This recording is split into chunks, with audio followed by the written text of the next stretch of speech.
तुम्हारे असंतोष और खिन्नता का कारण मैं? केवल मुझे ही नहीं परमपिता, संपूर्ण मानव जाति और देवगण को आपने असंतुष्ट कर रखा है। मुझ पर अपनी लीला क्यों चला रहे हो नारद? स्पष्ट कहो, क्या कहना चाहते हो?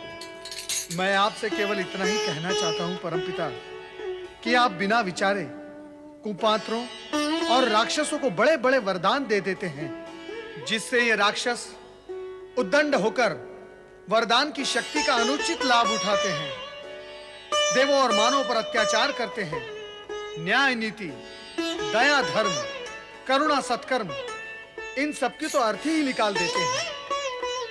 लगता है किसी असुर द्वारा पीड़ित होकर यहाँ आ रहे हो। परमपिता, आप स्पष्ट क्यों नहीं कहते कि आप ही के वरदान से उन्मत्त हुए उस असुर से पीड़ित होकर आ रहा हूं मैं, और उस असुर का नाम है तारकासुर। अब तो आप जान गए ना कि मैं कहां से आ रहा हूं। तारकासुर को तुमसे क्या शत्रुता हो सकती है नारद? नारायण नारायण, वही जो दुष्ट को सज्जन से होती है। देवताओं से उसकी क्या शत्रुता थी? क्यों उसने देवराज इंद्र को स्वर्ग से भगाया? क्यों वो देवताओं के पीछे लगा हुआ है? क्यों वो पृथ्वीवासियों पर अकारण अत्याचार करता है? क्या कारण है उसके इन सब उत्पातों का? उसकी दुष्टता, उसकी तामसिकता, उसकी असुरी वृत्ति, उसका उद्दाम अहंकार। ऐसे नीच प्राणी किसी कारणवश किसी के शत्रु नहीं होते, वो तो अकारण ही शत्रु हो जाते हैं। यदि कोई कारण होता भी है तो अत्यंत समुचित। अर्थात कारण तुमने उसे दिया। परमपिता, दुष्ट को अपनी दुष्टता त्यागने के लिए कहना उसकी दुष्टता को अधिक विकराल बना देता है। मैंने तो तारकासुर से केवल इतना ही कहा कि वो पृथ्वीवासियों पर अत्याचार न करे, अन्यथा इसके परिणाम अशुभ होंगे। बस इतना सुनते ही उसकी भ्रिकुटी तन गई। मैं वहां से भाग निकला। आप हंस रहे परमपिता? हंस ले, किंतु इतना ध्यान रहे, यदि वो आज मुझ पर क्रोधित हो सकता है तो कल आप पर भी हो सकता है। नहीं नारद, ऐसा कभी नहीं होगा। तारकासुर की शत्रुता देवगणों से सत्ता और अधिकार को लेकर है। वो ब्रह्मा, विष्णु और महेश से कभी शत्रुता नहीं रखेगा। परमपिता, तो फिर पृथ्वीवासियों से उसकी क्या शत्रुता है? वो उन पर दिन प्रतिदिन अत्याचार क्यों करता है? ये उसका उन्माद है। नहीं परमपिता, आपके वरदान से उत्पन्न अधिकार और सत्ता का उन्माद है ये। ना आप उसे वरदान देते, ना इस उन्माद का जन्म होता। परमपिता, यह असुर तपस्या करते हैं केवल वरदान प्राप्त करने के लिए, ताकि उससे प्राप्त शक्तियों का दुरुपयोग कर सके। एक अथवा दो उदाहरणों को छोड़कर इस जगत में ऐसा हुआ ही कौन है जो शक्ति को पचा सके, और भविष्य में भी इसके होने की कोई संभावना नहीं। भविष्य में पापात्माओं का पांव दबाने वाले भी अपने आप को शक्तिमान बनाते हुए अपनी शक्ति का दुरुपयोग करने से चूकेंगे नहीं नारद। किंतु नारद, तारकासुर को वरदान अकारण प्राप्त नहीं हुआ। उसने तप किया था। ब्रह्मदेव, तप तो मैंने, मेरे पिता और पितामह ने भी किया है, किंतु हमें वरदान का फल आज तक प्राप्त नहीं हुआ। ये स्वर तो पहचाना सा है। हाँ, ये भागीरथ का स्वर है। ब्रह्मदेव, मैं आपसे वरदान मांगने के लिए युगों से तपस्या कर रहा हूँ। मुझ पर कब प्रसन्न होंगे देव? दर्शन दो। परमपिता, भगीरथ आपको पुकार रहा है। अनेक बार पुकार चुका है, फिर भी आपने अभी तक उसकी पुकार का उत्तर नहीं दिया। असुरों की तपस्या एवं पुकार पर तो आप शीघ्र प्रसन्न हो जाते हैं, फिर भगीरथ जैसे तपस्वी को आप क्यों तड़पा रहे हैं? राजा भगीरथ के पूर्वजों ने भी तपस्या करते करते अपने प्राणों को त्याग दिया, किंतु उनकी तपस्या का भी आपने फल नहीं दिया। ये पक्षपात क्यों परमपिता? विधि के विधान में पक्षपात जैसा कुछ भी नहीं है नारद। प्रत्येक कार्य पाप और पुण्य के गणित पर आधारित होता है। तारकासुर के पूर्वजों का कर्म पृष्ठ अलिखित और पाप से शून्य था, जबकि भागीरथ के पूर्वजों का कर्म लेख पुण्य से शून्य और पाप से पूर्ण था। तुम स्वयं इस सत्य को अवश्य जानते होंगे और ये भी जानते होंगे कि प्रत्येक कार्य का अपना निश्चित दिवस होता है, समय होता है, और भागीरथ की कामना पूर्ति करने का समय भी आ गया। नारायण नारायण। हे सृजनहार, हे सृष्टि के रचनाकार ब्रह्मा जी, क्या मुझे भी अपने पूर्वजों की भांति तपस्या करते करते अपने प्राणों का बलिदान करना होगा? क्या मुझे आपकी कृपा और आशीर्वाद की प्राप्ति नहीं होगी? हे परमपिता, आज मैं आपके दर्शन करूंगा, अन्यथा अपने पूर्वज, पिता और पितामह की भांति आपका स्मरण करते करते इसी स्थान पर अपने प्राण त्याग दूंगा। दर्शन दो ब्रह्मदेव, दर्शन दो, दर्शन दो ब्रह्मदेव, दर्शन दो, दर्शन दो,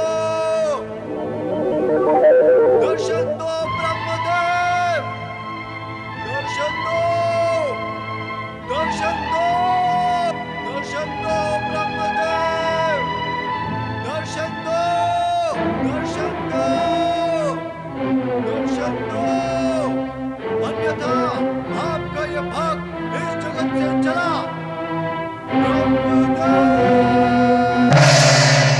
भगीरथ, अहो भाग्य, अहो भाग्य। भगीरथ, हम तुम्हारी तपस्या से प्रसन्न हुए। मांगो, वरदान मांगो।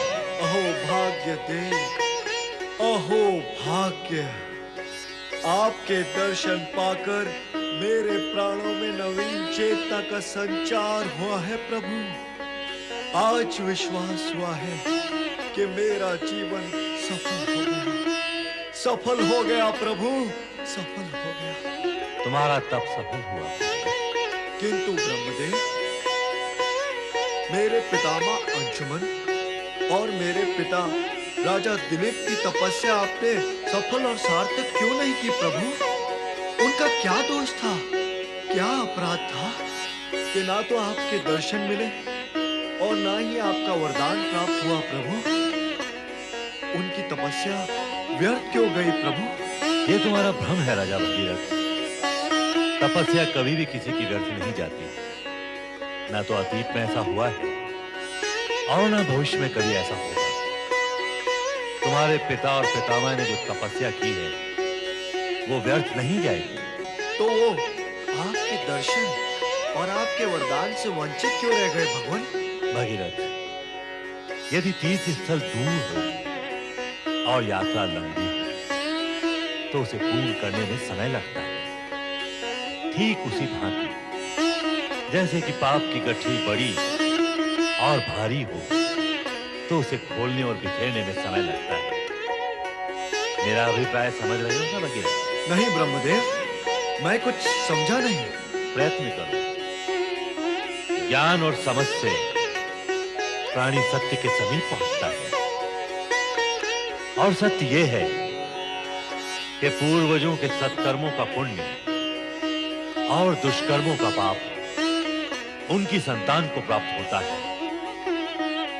तुम्हारे पिता और उनके पितामह के पूर्वजों ने जो दुष्कर्म किए उसका दुष्परिणाम तुम्हारे पिता और पितामह को भुगतना पड़ा और उनकी तपस्या सफल नहीं हुई।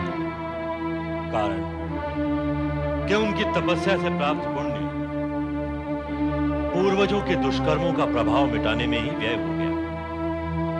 किंतु भगीरथ, तुम्हारे पिता राजा दिलीप तथा पितामह राजा अंशुमान के पवित्र अंश का कुछ अंश तुम्हें प्राप्त हुआ है। इस हेतु उनकी तपस्या का सुफल अब तुम्हें प्राप्त होगा। ब्रह्मदेव, क्या ऐसा भी होता है? पूर्वज और पिता के पुण्य और पाप का फल संतान को प्राप्त होता है? ऐसा ही होता है भगीरथ। यह प्रकृति का अटूट नियम है। और तुम्हारे वंश में घटी घटनाएं इस अटूट नियम का प्रत्यक्ष प्रमाण है। जो व्यक्ति इस अटूट नियम से परिचित होता है वो कभी दुष्कर्म नहीं करता, कारण कि उसे ज्ञात होता है कि उसके दुष्कर्म उसके संतान के प्राणों पर भारी होंगे। किंतु जिन्हें इन नियमों का ज्ञान नहीं होता है वे दुष्कर्म करके अपनी संतान के भविष्य को स्वयं ही कष्टों के अंधकार में धकेल देते हैं। तुम्हारी ये तपस्या इस सत्य को जगत के सामने उदाहरण बनाकर रहेगी और तुम्हारी तपस्या का पुण्य युग युगों तक तुम्हारी संतान को प्राप्त होगा। तो ब्रह्मदेव, प्रकृति का यह अटूट नियम क्या युगों तक चलता रहता है? निश्चित रूप से चलता है भगीरथ, प्रलय तक तथा प्रलय के पश्चात, उसके पश्चात के प्रलय तक। किंतु भगीरथ, आने वाले कलयुग में प्राणी इस नियम पर विश्वास न करते हुए अपने कुकर्मों में लिप्त होकर अपनी संतान के भविष्य को कष्ट में डाल देंगे। संतान को जो असाध्य कष्ट होंगे वे उसका कारण ढूंढते रहेंगे, किंतु उसका निदान नहीं पा सकेंगे और इस परिणाम पर भी कभी नहीं पहुंच सकेंगे कि संतान को जो कष्ट मिले हैं उनका कारण उनके स्वयं के पाप कर्म हैं। जो प्राणी इस सत्य और नियम का ज्ञान और ध्यान रखते हुए सत्कर्म करेगा उसकी संतान भी सुख और समृद्धि से पूर्ण होगी। अब मुझे अपने पूर्वजों के उद्धार निमित्त क्या करना होगा भगवान? क्या करना होगा? गंगा के पृथ्वी पर अवतरित होने से तुम्हारे पूर्वजों का उद्धार अवश्य होगा, किंतु एक बाधा है। अब और कैसी बाधा शेष है परमपिता? अब तो बाधाओं की गति पर विराम लगाए भगवान। तुम्हारे कर्म के प्रतिफल अथवा मेरी ओर से कोई बाधा नहीं है, यह एक भिन्न प्रकार का गतिरोध है भगीरथ। कैसा गतिरोध? स्पष्ट करे ब्रह्मदेव। तुम अपने उन पूर्वजों का उद्धार करने के इच्छुक हो जो कपिल मुनि के श्राप से भस्म होकर राख का ढेर बन गए थे।